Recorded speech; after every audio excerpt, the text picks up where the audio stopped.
Fala galera, boa noite, aqui é o professor Quisito Eduardo passando para deixar mais uma dica das galáxias e muito insana. Então, a nossa dica de hoje vai ser basicamente sobre aquilo que eu designo como gambiarras do inglês. Mas por que gambiarras do inglês? Gente, é o seguinte, a gente vê e a gente consegue notar que quando muitos norte-americanos estão falando, por exemplo, nos filmes, nas músicas e etc., eles muitas das vezes falam tudo junto e quase que a gente não consegue entender nada. Mas por quê? Gente, isso acontece porque eles fazem umas certas emendas nas palavras. É como se eles estivessem falando uma palavra, não termina, aí já emenda com a outra. E vai fazendo essa emenda, essa emenda, essa emenda. Que para nós que não somos nativos falantes de inglês, parece que eles estão falando de uma forma muito rápida. Mas não, gente, eles estão falando na sua forma normal, na sua normalidade, ok? Mas hoje eu tô aqui para tentar explicar para vocês como é que funciona essa questão, ok? Então fiquem bem atentos e bora lá. Pois é, gente, então, a gente vai estar começando com um exemplo bem prático aqui, que todo mundo conhece, ok? Então, eu diria bem assim, ó, eu vou escrever bem assim.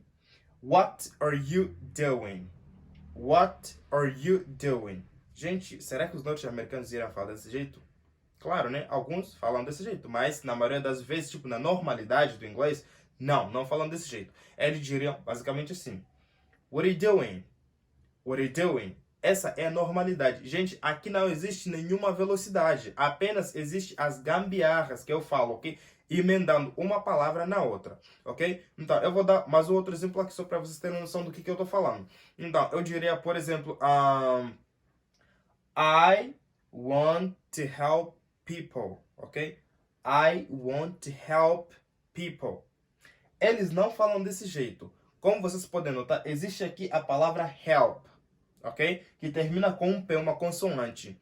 Depois temos aqui people, que começa com um P. Então, o que a gente faz nesse caso?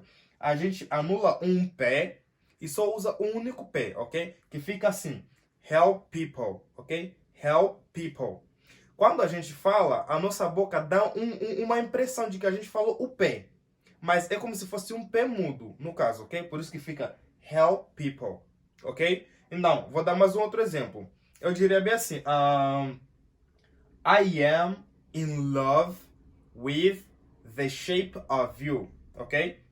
I am in love with the shape of you, ok? Que eu tô apaixonado pela sua forma. Então, o que acontece? Nesse caso aqui, eles diriam bem assim, I'm in love with the shape of you. I'm in love with the shape of you. Eles juntaram a terminação do with com o the. Então, como tem uma terminação com TH e um começo com TH, eles anulam um e só usam outro. Então, por isso fica with the shape of you, de uma única vez, ok? With the shape of you. Por isso que muitas das vezes a gente tem dificuldades. Tem uma coisa que eu sempre falo nas minhas aulas. Eu falo bem assim, I just want to talk a little bit about me, you know? A little bit about something. Não, isso é uma coisa que eu gosto bastante. Nessa frase existe, tipo, tem muita gambiarra, ok? Eu vou colocar bem aqui para vocês.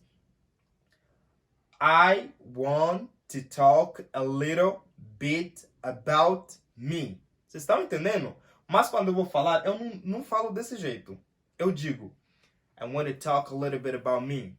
Estão entendendo? Parece que eu falei rápido, mas não, eu simplesmente cortei as palavras e fui emendando, fui fazendo as que eu designo de gambiarras, ok, gente? Então, siga essa dica, é muito interessante. Faça desse jeito que você vai se dar muito bem em inglês. E quando você faz isso, o seu inglês parece mais de um nativo. Você já imaginou chegar na rua falando a little bit about me? Oh, todo mundo vai falar, não, o cara fala inglês fluente, ok? Então siga a minha dica que é muito interessante e você vai ver que o seu inglês vai ter uma evolução muito grande, ok? Então já curte o vídeo, se tiver gostado, compartilha e espera por mais dicas aqui no canal com o professor Quisito Eduardo. É nóis, até a próxima!